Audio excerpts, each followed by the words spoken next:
Welcome to Kansas City, Missouri, a place where barbecue is a religion, jazz is the soundtrack, and the Kansas City Royals still think it's 2015.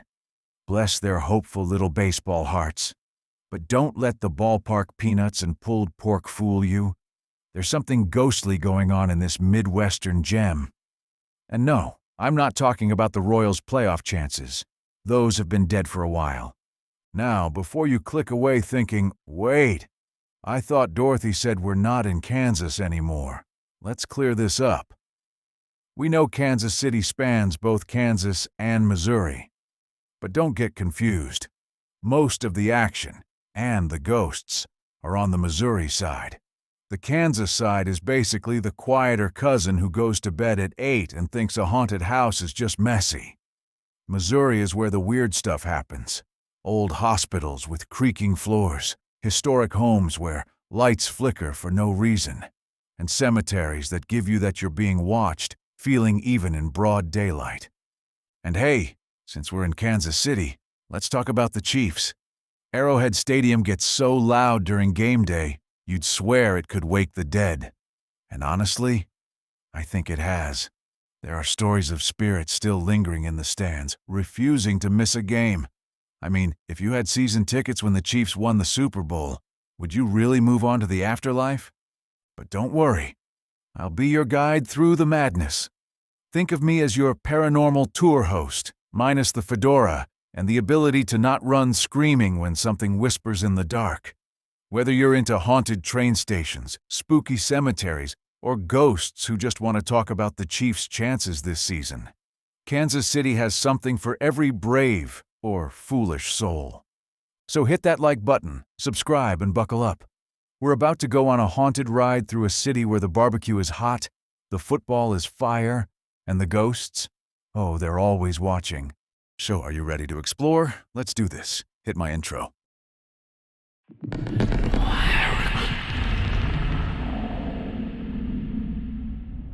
Welcome to Screamville. I still remember the night Owen Hart died like it was yesterday. As a lifelong wrestling fan, I was tuned into the WWF's Over the Edge pay-per-view on May 23, 1999, when the unthinkable happened. Owen, performing under his comedic Blue Blazer persona, was supposed to descend from the rafters of Keer Arena in Kansas City in dramatic superhero fashion. But something went horribly wrong. The safety harness released too early, and Owen fell over 70 feet, landing chest first on the turnbuckle. The crowd, myself included, thought it was a stunt until the show abruptly cut away. When the announcers returned, their shaken voices told us this was real. Owen Hart had died right there in front of all of us. The aftermath was surreal. Even though Owen was rushed to the hospital, he was pronounced dead shortly after arrival. What shocked fans even more was that the event continued. I remember watching the rest of the pay-per-view in complete disbelief. The WWF faced heavy criticism, but nothing could undo what had happened.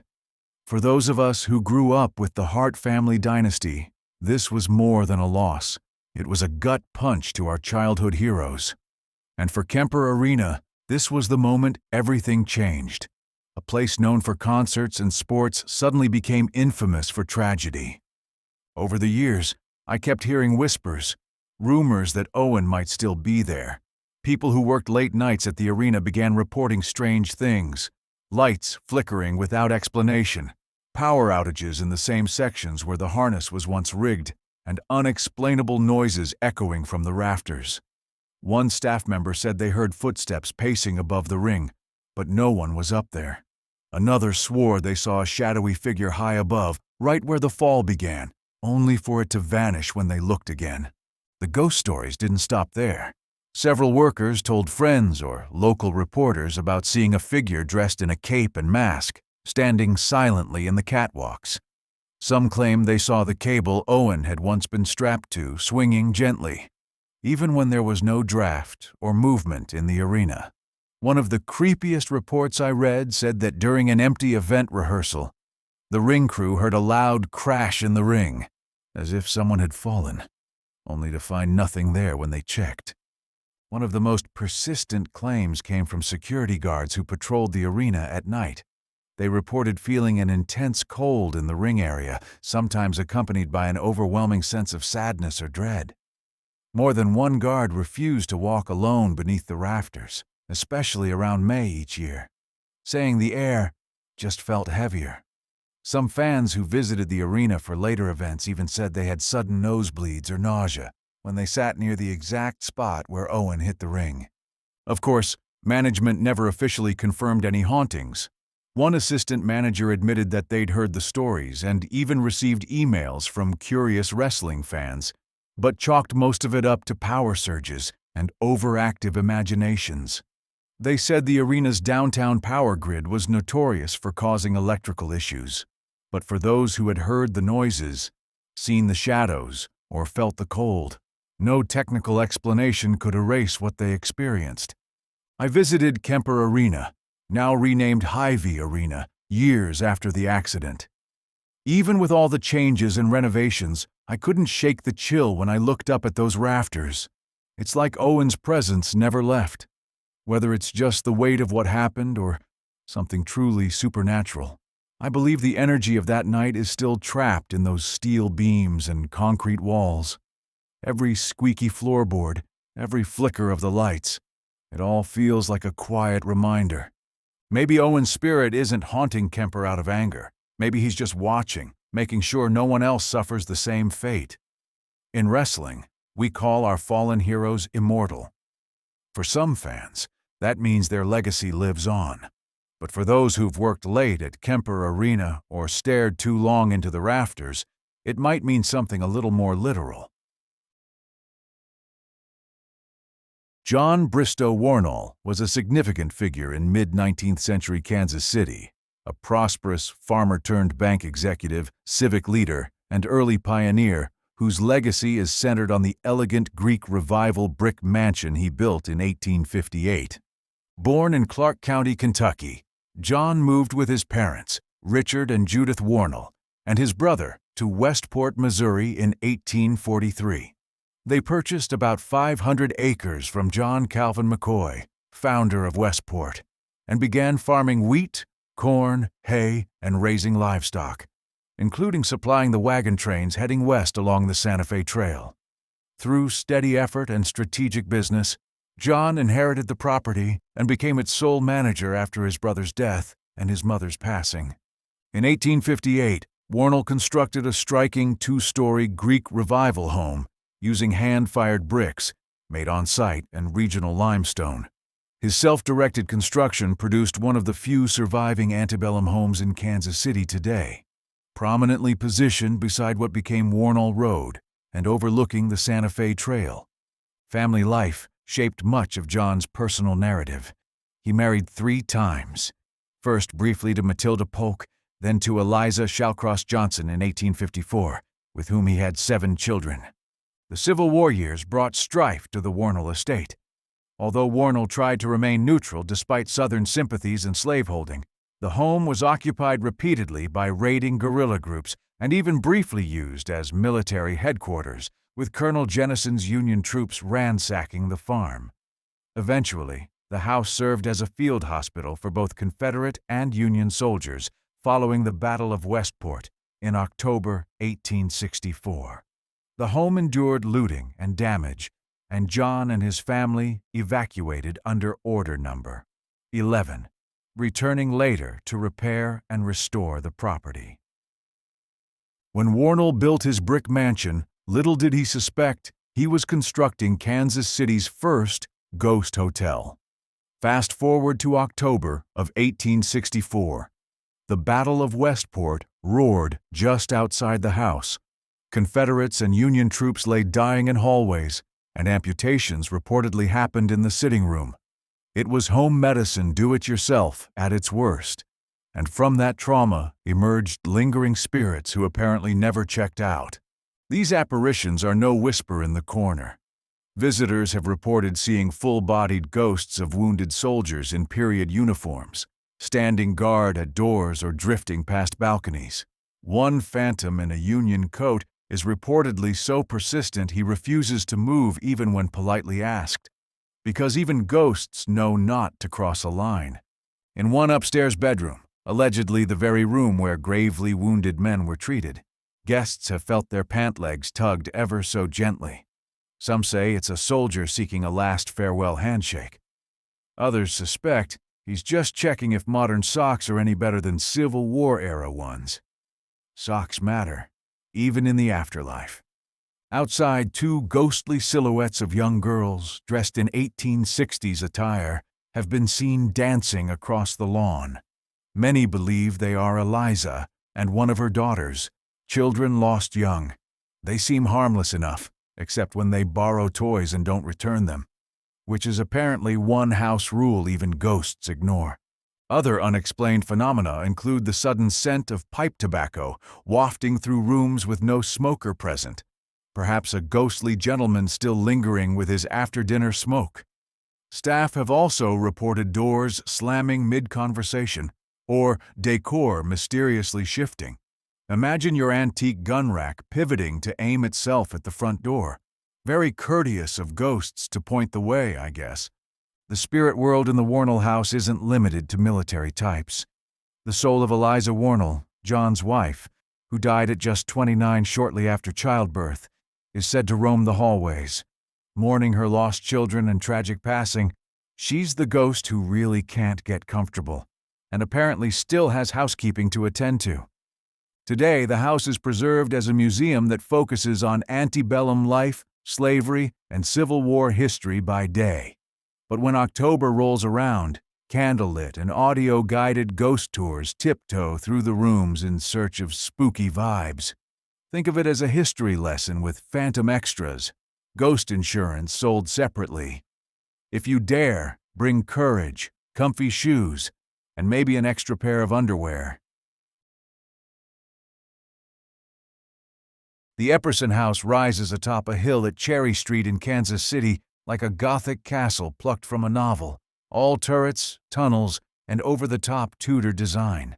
Commissioned by insurance magnate Uriah Epperson and his wife Mary between 1919 and 1923, the mansion boasts 54 rooms, secret tunnels, an elephant room, pipe organ loft, barber shop, billiard room, swimming pool, and elevators. All for the two of them and the ghosts they never planned. Though Uriah and Mary had no children, they took in Harriet Barse, a charismatic organ instructor, and lovingly referred to her as their adopted daughter. The couple even commissioned a custom pipe organ built just for her in the Great Hall's loft, imagining grand performances to come. Tragically, Harriet died in December 1922 before that organ saw its first note. Legend says the organ persists in practice, without a mortal musician. Visitors and neighbors have reported hearing slow, mournful organ music emanating from the basement or living quarters, as though Harriet decided to continue rehearsing from beyond. There's even a rumor she's still trying to master that tricky opening chord. Dorm life during World War II introduced a new twist to the hauntings. The house housed Navy Air Cadets, and several reported spotting a spectral woman in a flowing white gown pacing corridors late at night. Rumor has it she never spoke, just glided, perhaps auditioning for choir afterlife. Later, campus security and students deepened the tapestry of eerie events, footsteps in empty hallways, lights flickering spontaneously, and a stubborn light in the sealed-off tower turning itself on at odd hours. All became part of the daily mysterious routine. That top tower light is apparently consistent, even though no one's been up there in decades. In May 1978, 2 campus police officers reported the most theatrical incident yet. While doing a routine lights-on walkthrough at 2 a.m., one guard saw a blue-sleeved arm appear out of the darkness, reach over to switch off a light, then vanish, leaving the room in darkness and their jaws on the floor. Stylish ghost move. A year later, another patrol officer experienced a ghostly motorist prank. Parked outside the house in 1979, he heard shattering glass and felt his patrol car nudged forward about 8 inches. He stepped out, saw skid marks, but no other car, no culprit, nothing. Just an invisible ghost with a penchant for bumper cars. The why of the haunting is shaped by a mix of heartbreak and ambiance, tragic early death, organ loft that never got its first concert, a house that looks like a ghost dreamed it, and architecture tailor-made for things to rattle, echo, and flicker. Add cadets, curious staff, and a few tours after dark. Perfect script. In the 1970s, the house served as a music hall for the conservatory. Custodians sometimes felt chandeliers jolt loose mid-sweep, barely missing them, adding even more spice to the legend. And students whispered of cold spots and distant piano notes, sometimes mistaking wind for Harriet's encore. Today, the Epperson House sits quiet and shuttered, held by UMKC since 1942 and empty since about 2010. Plans announced in early 2025 aim to convert it into a 14-room boutique hotel with cafe, spa, library bar, and event space. If investors pony up $12 to $15 million for restoration. Renovation budgets of haunted houses, check. In short, tragedy, ghostly music, cadets in white gowns, invisible hands, and phantom car strikes, all wrapped up in turn-of-the-century glam architecture. If ever a house was built for both high society and low-grade poltergeists, Epperson House is it. Just don't ask the ghosts for room service. I still adore the Alexander Majors house, built in 1856, so close to the Kansas line that it looks westward across a border it was too clever to pay taxes for. Majors literally placed his workplace in Kansas territory and his home in Missouri, so his ox corrals were technically off the taxman's map. No wonder he spent decades hauling wagons laden with goods. He was cutting corners 3 continents ahead of everyone else. Inside that corner-cutting strategy was the headquarters of Russell, Majors, and Waddell, the freighting empire that later birthed the Pony Express. Majors outfitted hundreds of wagons, drove teams of thousands of oxen, and even started training William Buffalo Bill Cody as a pony rider. Though the business collapsed with the telegraph era, the house he built remained, and in 1932, his great-granddaughter Louisa Johnston bought the long-empty property on her teacher's salary and spent nearly 50 years restoring it. By the time she died in 1979, visitors and staff had begun noticing that Louisa still seemed to treat the place as her own. People say she sometimes walks up the sidewalk in a faded cardigan or stands at that long first-floor window, surveying passers-by like she's fact-checking contractors from beyond the grave. Many also say there's a faint rose or lilac scent, her favorite garden blooms, that drifts through the halls long after the flower beds were gone. Others tell stories of sitting in an empty room only to hear whispers that don't belong to any living person, voices of women, men, even children, captured as genuine EVP on paranormal equipment, and of encountering sudden deep cold spots that lingered like ghostly to-do lists left unchecked. Some of those spots are in rooms where heated radiators would make no sense in the summer. Rumor has it that Majors' son Benjamin, who lived in the house in later years and passed away there, also refuses to move on. Staff sometimes glimpse a tall, vaguely familiar silhouette near the back staircase, as if someone were replaying their nightly chore walk. If you join an official ghost tour, yes, they do offer them, primarily in the evenings, don't expect Hollywood scares. Staff emphasize that everything is historical, not theatrical. No jump scares, just Louisa's legacy. Gently humming radiators, and guests asking, "So did you see her, or just smell her garden?" Most tours are audio-guided, around an hour, and intended to raise goosebumps, not goose flesh. Paranormal investigators also report that their recorders sometimes inexplicably shut off mid-question, cameras fail in the blacksmith shop, and EMF meters spike near artifacts that weren't even original to the Majors era. Some say you're more likely to lose a battery than to slouch ghosts. In spite of it all, or because of it, the house still welcomes visitors every year. It's a rare mix of mid-19th century swagger, Pony Express lore, and a friendly but persistent ghostly lineage. If you visit, Don't flop down in the parlor unless you have smelling salts or allergy meds ready, and keep your voice recorder near. Lovable Louisa might just whisper "welcome" or critique your travel itinerary.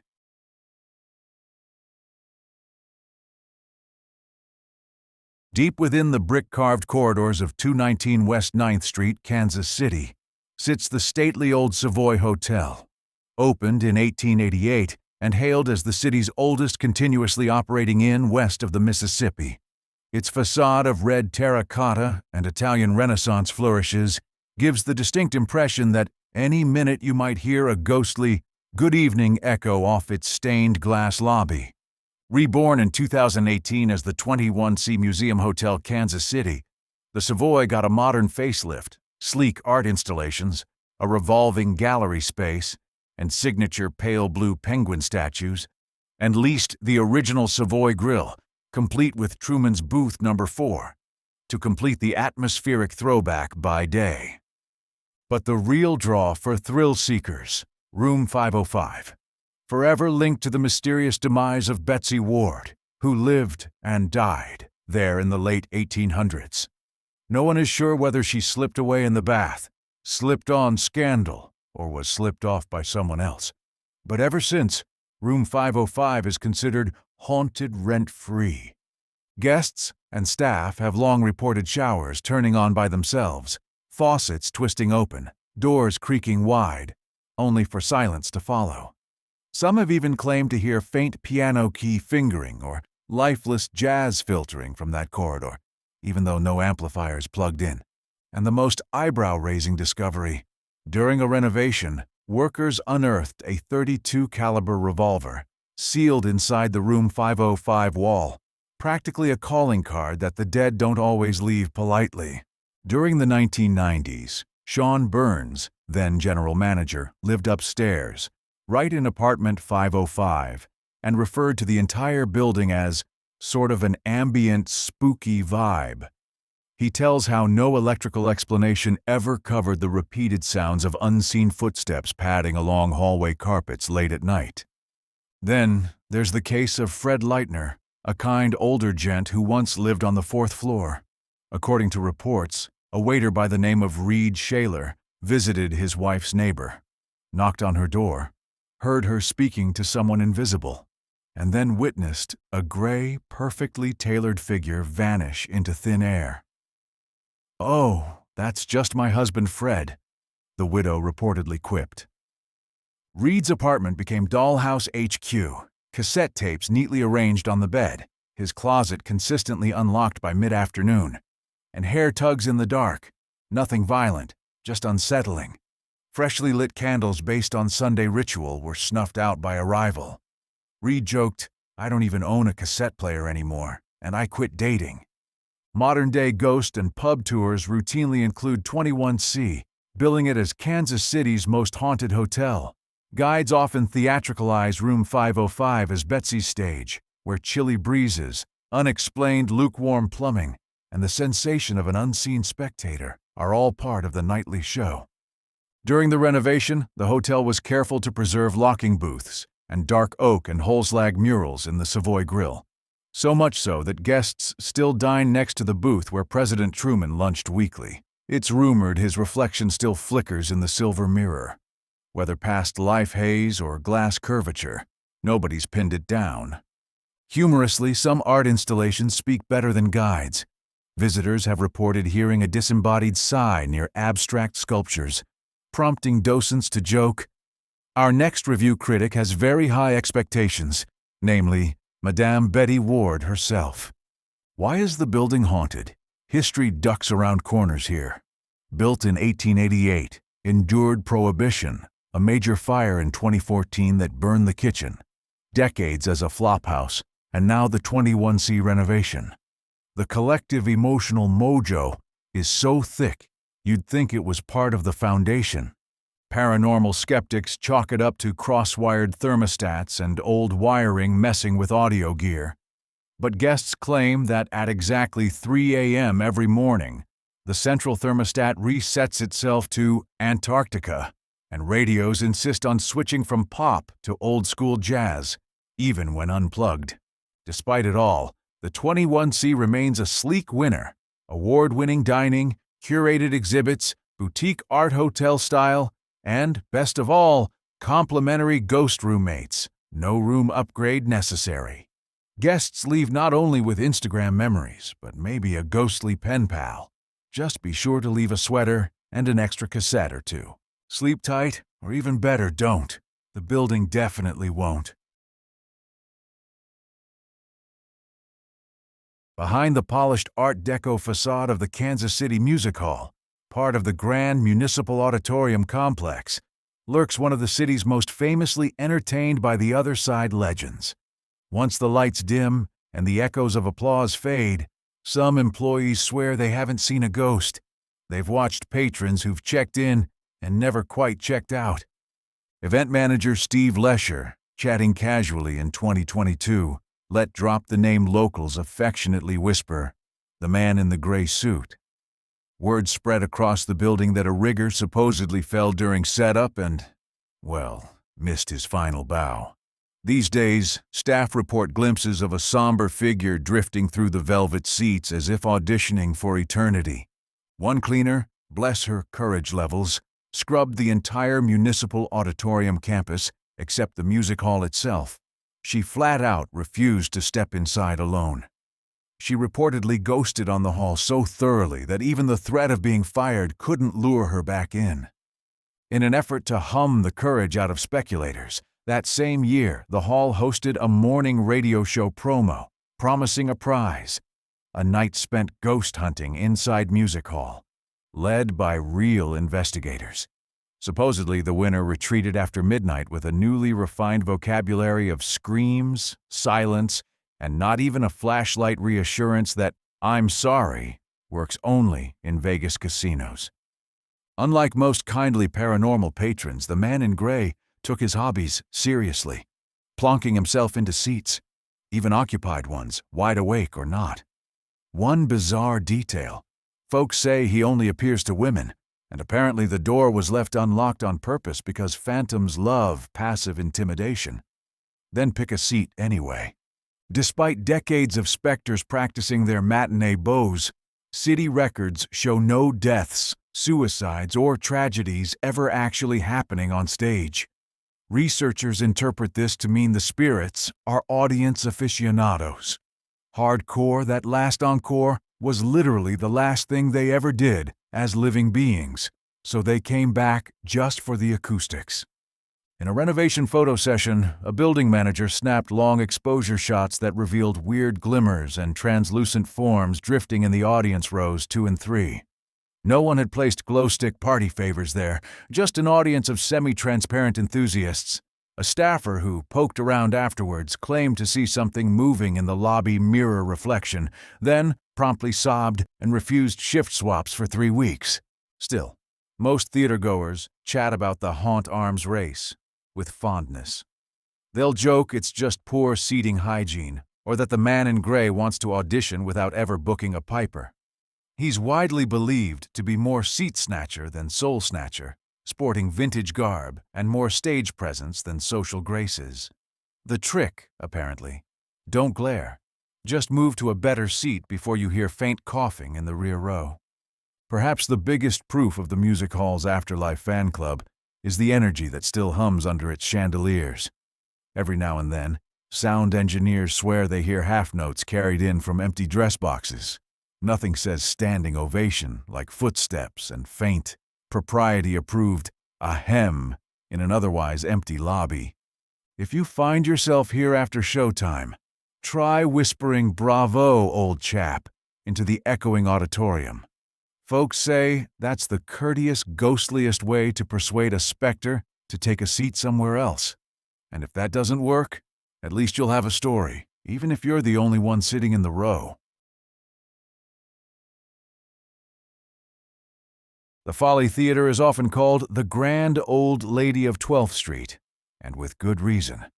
Designed by Kansas City architect Lewis S. Curtis and opening its doors on September 23, 1900, it was originally known as the Standard Theater, 2,400 seats of brows-raising burlesque and vaudeville. It later became the Century, then Schubert's, Missouri, before settling into the storied name Folly. From Sarah Bernhardt to the Marx Brothers, Jack Johnson and Jack Dempsey took turns pounding the canvas and stage under its roof. In its vaudeville heyday, the House, as actors called it, hosted Al Jolson's Yows and Fanny Brice's Wisecracks, not to mention prize fights featuring the likes of Dempsey and Johnson. And Johnson even bunked in the manager's apartment to dodge hotels that wouldn't rent to him. Joe Donegan ran this circus from 1900 to 1922, building the theater's legacy, and in ghost stories, refusing to leave, with equal gusto. The facade remains a beauty in Carthage limestone and pressed brick, framed by a Neo-Palladian arch and 3 arched entrances. Inside, a red and gold decor warms 1,078 seats clustered around a proscenium arch designed for intimacy and acoustic richness, and for catching any spectator who might faint at mention of the haunted parts. By the late 1960s, the Folly had seen better days. Featuring burlesque until 1974, its owners nearly sold it to a parking lot developer. But community activists, including Joan Dillon and William Deramus III, raised the funds to save it. The building was listed on the National Register in June 1974, purchased by the Performing Arts Foundation, and after a 7-year renovation, reopened in 1981, with hat tips to its past, and a new annex in the old Edward Hotel footprint. Today, the Folly hosts everything from jazz and kids' shows to serious chamber music and burlesque revivals. The auditorium's original 1900 color scheme was restored in 2005, and a 2018 renovation added a modern lobby and overhauled the box office, all while preserving the theater's vintage charm and its otherworldly resident list. Enter the ghosts.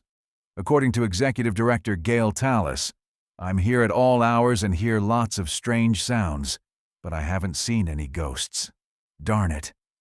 Still, the Folly keeps its ghost light burning, an old theatrical trick to ward off spirits throughout even the COVID shutdown, part safety ritual, part spiritual insurance policy. Leading the ghost roll call is the theater's long-gone manager, Joe Donegan, who died in 1930. A Kansas City officer once wrote Tallis a letter. After spotting a flickering glow behind the bar before the Folly's Edward Hotel, he peered in to see a man in white tails and a top hat, disappearing before help arrived. That was Joe, dressed to kill, and apparently still doing so in spirits only. But he's not alone. A distressed woman in a long gown has been seen rushing toward the stage before dissolving into theatrics. Legend has it that after the 1970s restoration, a second apparition debuted, possibly a performer who missed her cue one too many times. Construction crews, staff, and occasional brave patrons say her frantic costume still flutters in the backstage air. Other odd incidents include mysterious knocks on a locked office door late at night, heard by a former stage manager, and the lobby staff once reporting piano music drifting through the house for minutes. With nobody at the keyboard, they peeked at the stage. Empty. Cue Goosebumps, please. So there you have it, an architecturally resplendent venue that dodged demolition, launched movers and shakers of early 20th century entertainment, and never quite shook its cast of honorary spirits. Whether you come for a show or for an evening of ghost hunting, just bring earplugs and a dash of courage. The Folly offers drama by day and spectral encore acts by night, all wrapped in a wry dose of Kansas City history. You wander through Kansas City's tidy Armour Hill neighborhood, and among the neat lawns and pastel houses is one that looks as if it forgot to invite the rest of the block to its garden party. Its paint is a little faded, windows glance warily downward, and the brickwork looks like it knows a secret or two. That's the unofficial Pretty Boy Floyd hideout, and I'm not talking Floyd Mayweather. This is where, if walls could talk and you didn't mind them whispering, you'd get one heck of a tale. Back in June of 1933, Infamous bank robber Charles Pretty Boy Floyd and freelance killer Vernon Vern Miller slipped inside the house belonging to Vivian Matthias, Miller's not quite official paramour. They came to hatch a desperate plan to bust out their pal Frank Jelly Nash, fresh from capture in Arkansas and en route to federal prison. It was high stakes and high risk, exactly the kind of project these gentlemen enjoyed. Their jailbreak attempt unfolded outside Union Station, where Nash and a posse of lawmen were ambushed in what would go down as the notorious Kansas City Massacre. The firefight lasted scarcely half a minute, and by the time the smoke cleared, lawmen and Nash lay dead, and Floyd and company scrambled back to Armour Hill, licking wounds in the attic. If walls could sweat, this one would have broken the record. In the days after, according to local lore, one of the crew, or at least someone hiding in that attic, died. Some versions say he bled out up there. Others murmur he choked on guilt or jumped. Whatever the truth, the attic earned a reputation as a spectral no-man's land. Tenants years later described doors swinging open on their own, overhead lights flickering in Morse code style SOS, and footsteps padding across the empty floorboards. One old-timer told of sleeping in the attic and waking to find the TV blaring John Philip Sousa marches, despite not owning a TV.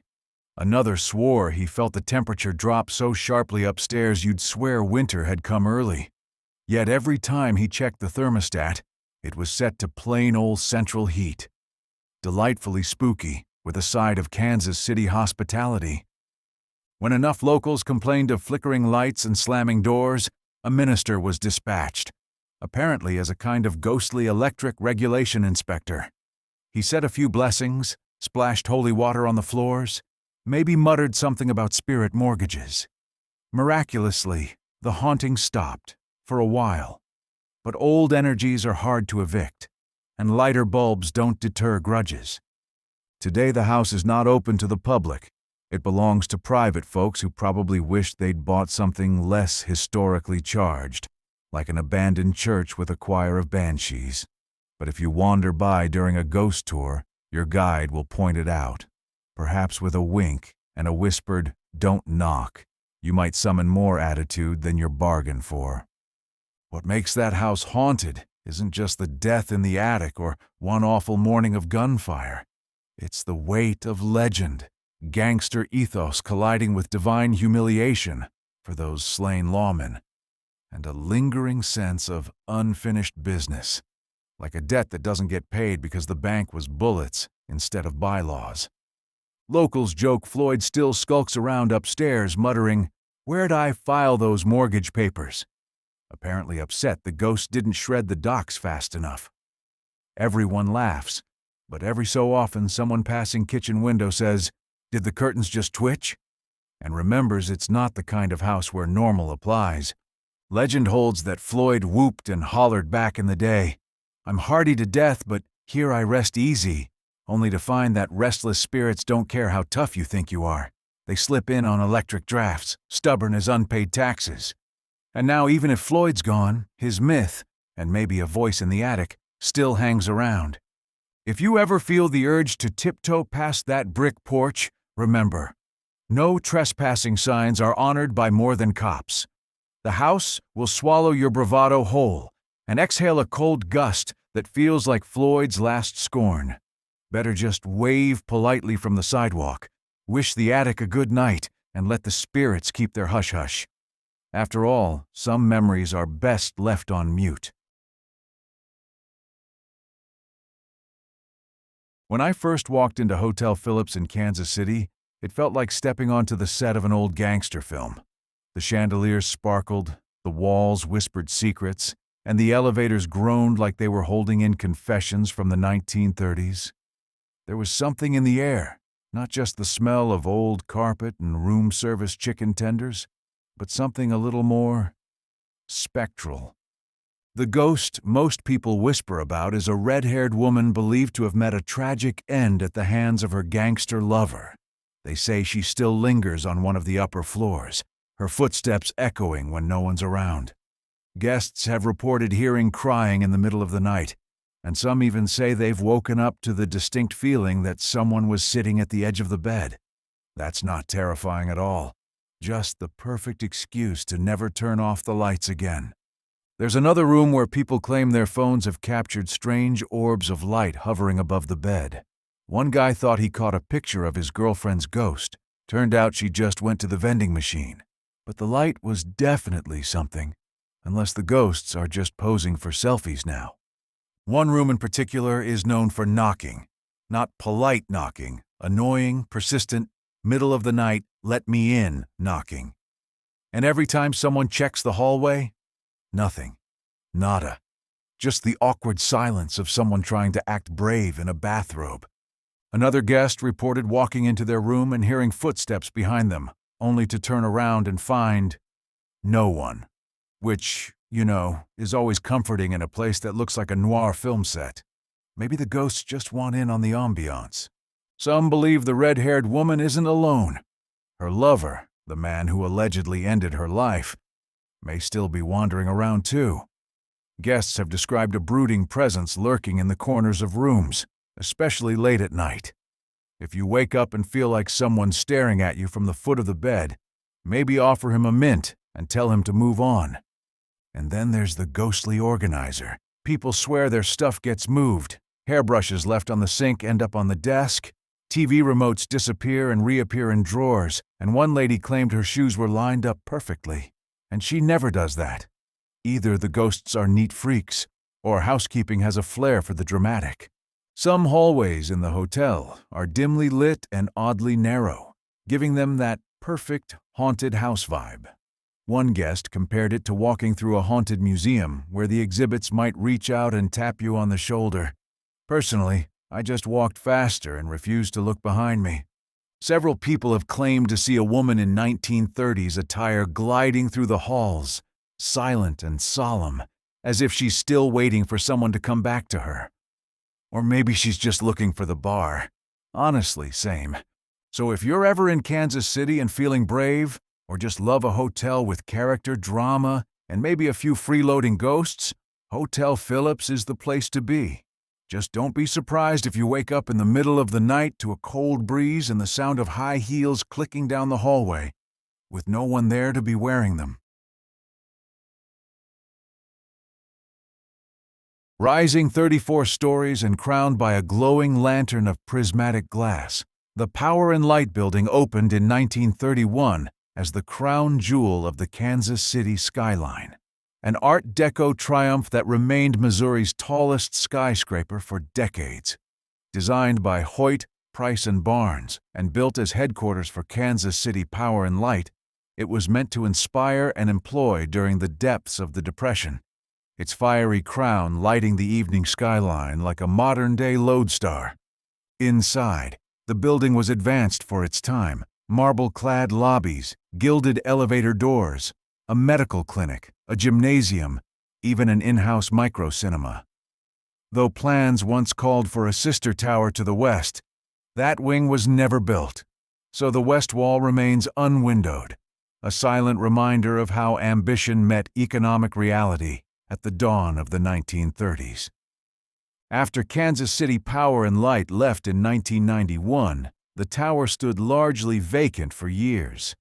A major historic renovation, completed in the mid-2010s, transformed it into upscale apartments and event space. Many original features, lofty corridors, elevator mosaics, the top-floor lantern deck, were preserved or restored, giving residents modern luxury while echoing the building's electric past. In May 2000, attorney Richard Armitage was found nearly dead in his law office on the 13th floor, the victim of a brutal assault. His partner, Richard Buckley, was convicted of murder in 2002, only to have that verdict overturned a few years later amid revelations of missing footage and legal missteps. The case remains unsolved, and many believe the injustice fuels the building's darker reputation. According to ghost tour operators and tenant lore, Armitage's presence lingers in the hallway that once housed his office.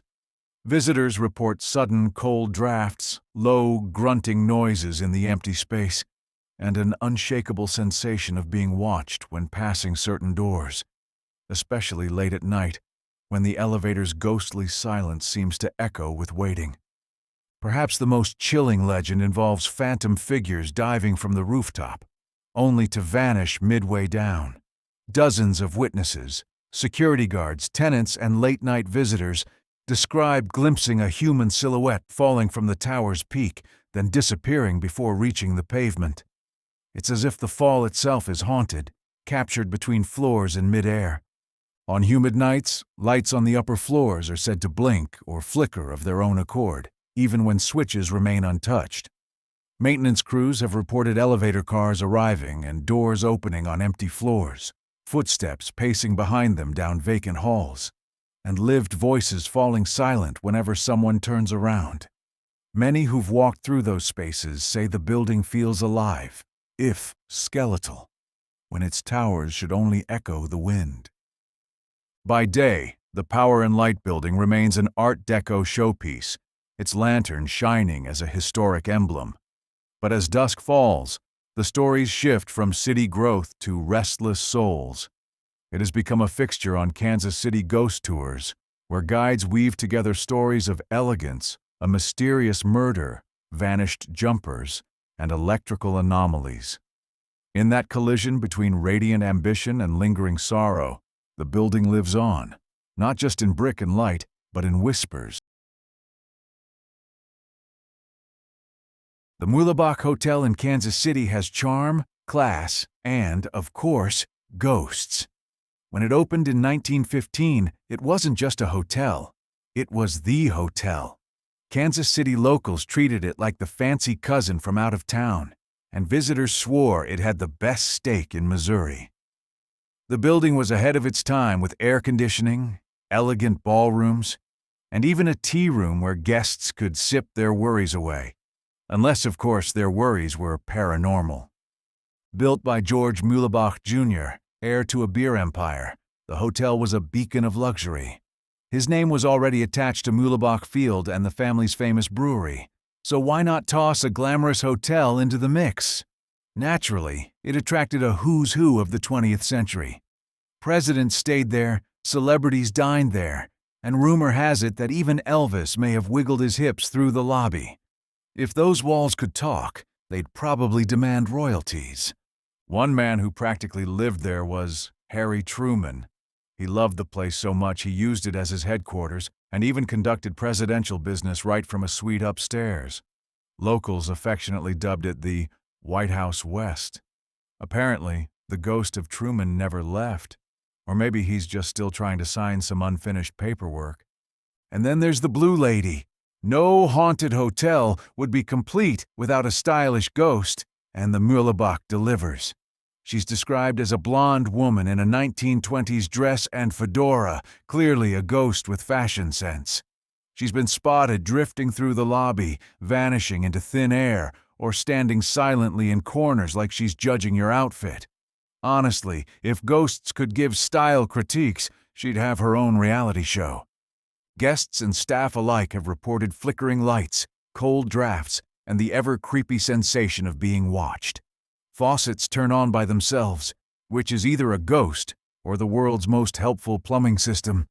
Some visitors claim they've seen the Blue Lady crying. Others say she just stares at them before vanishing. Either way, it's not exactly the spa treatment they were hoping for. The basement of the hotel is another hot spot for paranormal activity. Or should we say a cold spot? Reports of ghostly children playing, old men dining at invisible tables, and disembodied whispers have all made the rounds. One security guard swore he saw someone on camera who wasn't there when he checked in person. The ghost, apparently, didn't want to be caught on candid camera. Over the years, staff have learned to live with the spirits. One housekeeper joked that the Blue Lady should at least start paying rent. Security guards have given her nicknames like Flapper Francis or Miss Ghost-a-Lot, depending on how many times she shows up during their shift. At this point, she might be eligible for Employee of the Month. When the hotel changed ownership and became part of the Marriott, the new tower was built while the original upper floors were left unused. but the lobby and ballrooms were lovingly restored, keeping that early 20th century charm alive. Ghosts, being sentimental creatures, seem to appreciate the effort and have stuck around. Today, the Vue Lounge serves up cocktails on the ground floor of the original hotel, and every so often, guests report seeing something or someone that shouldn't be there. Maybe it's just the lighting, maybe it's the martinis, or maybe the blue lady wants a drink too. Whether you're a history buff, a ghost hunter, or just someone looking for a fancy night out with a side of spooky, the Muabach has you covered. Just don't be surprised if someone in a fedora sits next to you and disappears before dessert. Welcome to Kansas City's most haunted hotel, where the service is great and the spirits are vintage. Union Station in Kansas City is a grand, gorgeous relic of the past. With its 95-foot ceilings, marble floors, and chandeliers that scream, "Gatsby Party," you'd think it's just a classy train station. But behind the elegance is a spookier reality. This place is basically a luxury hotel for ghosts. Once the second-largest train station in the U.S., Union Station has seen its fair share of goodbyes, hellos, and tragic endings. And apparently, some souls got a little too attached to their train schedules because they never left. When the crowds go home and the lights dim, the real residents start to stir. Let's start with the mysterious footsteps. Late at night, when the station is all but empty, the unmistakable sound of heels clicking across the marble floor echoes through the halls. But when security checks it out, nothing. No people, no pigeons, just ghostly stilettos keeping their nightly appointments. Then there's the infamous phantom piano. It sits silent during the day, but as soon as the clock hits midnight, it starts playing by itself. No pianist in sight. Sometimes it's classical music. Sometimes it's old-timey jazz.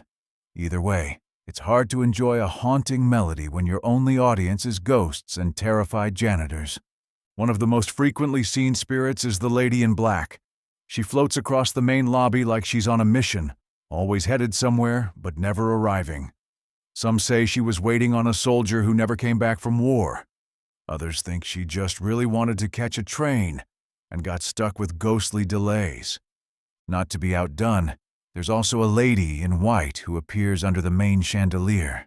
She's been described as graceful, glowing, and clearly not of this world. One poor tourist thought she was part of an exhibit and tried to take a picture, only to discover she didn't show up in the photo. Classic ghost behavior. And then we have the gentleman under the clock.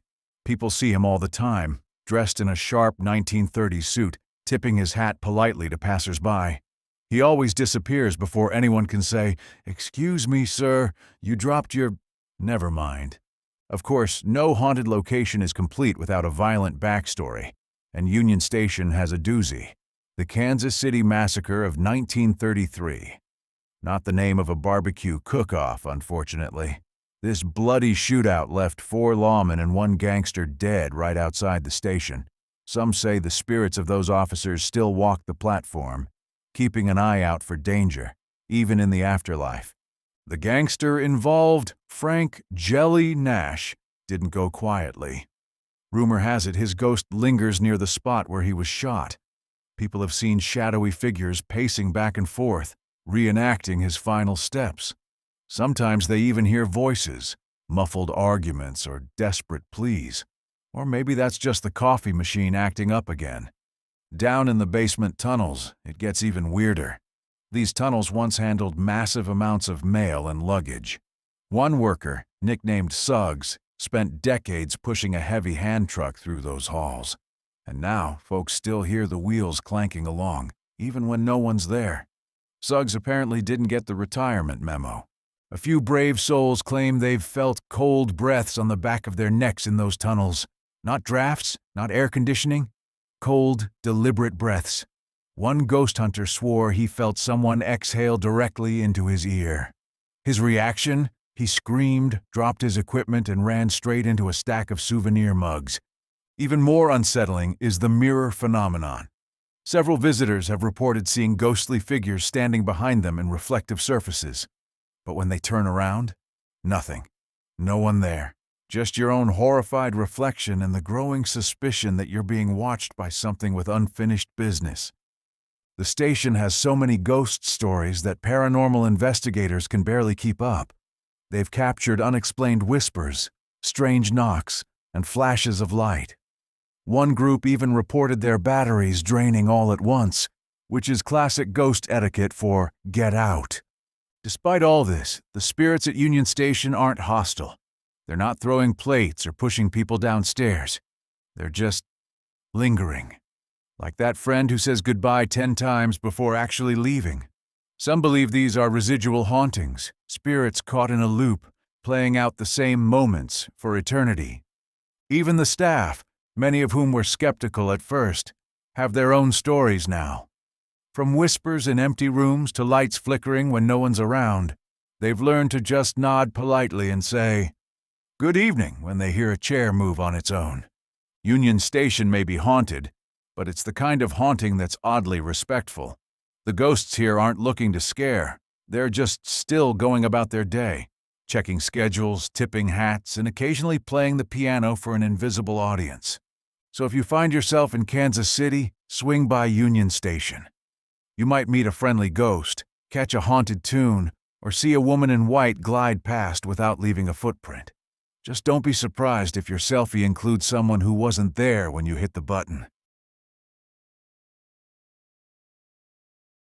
Back in 1857, when Kansas City was still more mud than metropolis, a small group of determined Episcopalians decided it was time to bring some high church energy to the wild frontier. They started with humble meetings in borrowed spaces, probably wherever they could find a roof and a Bible. By 1879, the little mission had grown up and was renamed St. Mary's Episcopal Church, giving things a more formal, holy ring. Because when you're trying to bring God to the Wild West, it helps to name-drop the Virgin Mary. Fast forward to the late 1880s, and St. Mary's finally got the Gothic makeover of its dreams. Built in classic red brick with tall, stained-glass windows, and a tower that probably looked amazing on the blueprints, except for one tiny problem. The tower started leaning shortly after construction, not dramatically, like the Leaning Tower of Pisa, but just enough to make you side-eye it during windy days. And as for the cost? Let's just say nobody wanted to admit fault, so the church was stuck footing the bill. The debt dragged on so long the building wasn't even officially consecrated until 1938, about 50 years later. Church bureaucracy and tilting towers don't mix. Inside, the church is a masterpiece of stained glass storytelling. You've got angels, Jesus, Sir Galahad, yes, really, and more biblical scenes than a Sunday school coloring book. Much of this was the handiwork of a parishioner who knew his glass like a modern-day Michelangelo with a blowtorch. It's the kind of place where even non-believers walk in and say, "Okay, wow." Also, the pews are surprisingly comfortable for a 19th century church, either a miracle or a carpenter with back problems.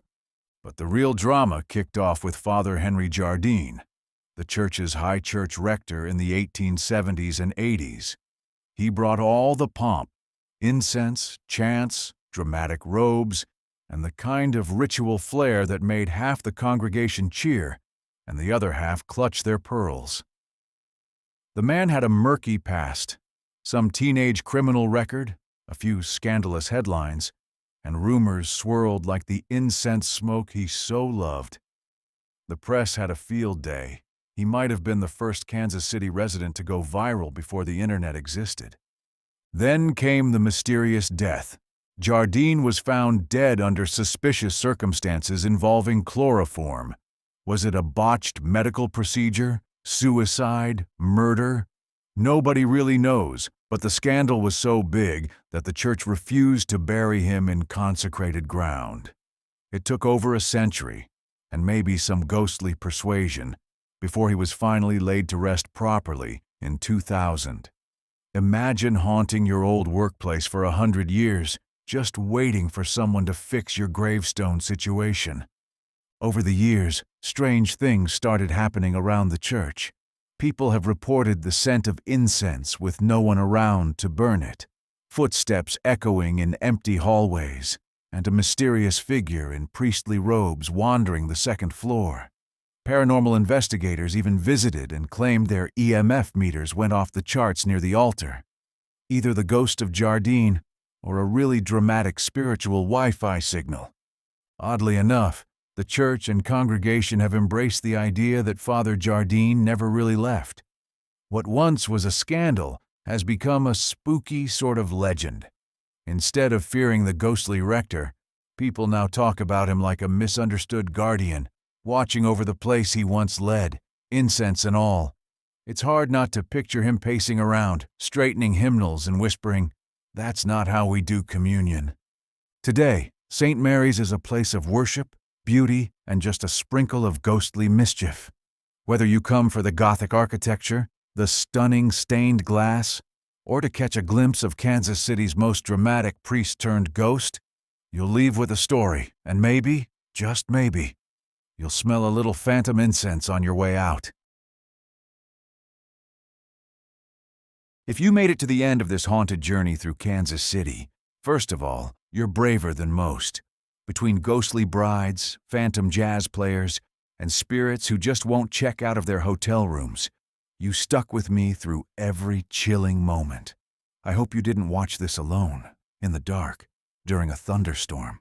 But hey, if you did, extra ghost hunter points for you. Kansas City might be known for its BBQ and sports teams, but now you know it's also a hotspot for the paranormal.